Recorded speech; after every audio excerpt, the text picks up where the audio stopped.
Now to the latest from Capitol Hill tonight as the House Select Committee investigating the January 6th Capitol attack prepares for its next public hearing on Tuesday. Now it's bracing for crucial witness testimony tomorrow. Former White House counsel Pat Cipollone agreeing to provide videotape testimony. He has been referenced throughout the hearings, most recently during live testimony from former White House aide Cassidy Hutchinson. ABC's Justin Finch is in Washington with more.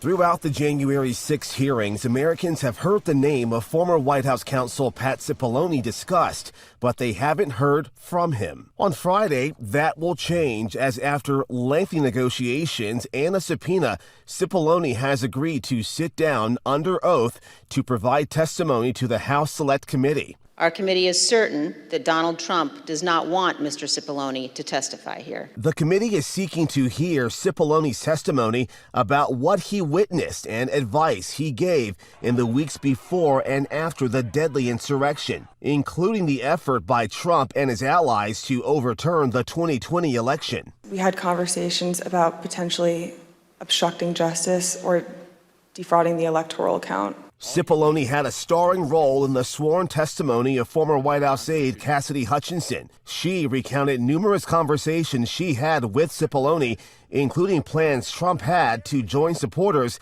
at the Capitol on January 6. He said to me, "We need to make sure that this doesn't happen.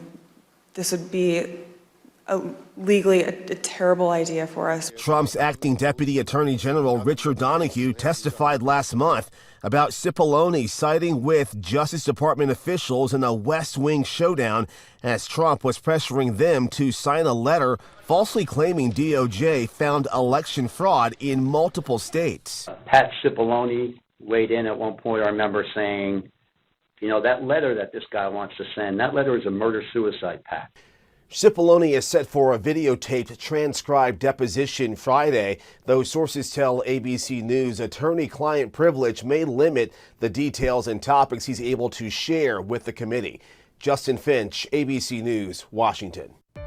And these hearings could have a major impact on elections moving forward, especially if this follows in the footsteps of the Watergate scandal in the 1970s. We're taking an in-depth look back at the congressional hearings that followed that scandal, which led to several new rules changing how the election process works. First, following the Watergate scandal, Congress created the Federal Election Commission and put limits on how much money political campaigns can raise and spend. Congress also created the Ethics in Government Act, imposing mandatory financial disclosures for Congress, candidates, and some executive branch officials. And with the Inspector General Act, Congress put in place formal investigators at 12 federal agencies to keep accountability and integrity in the executive branch.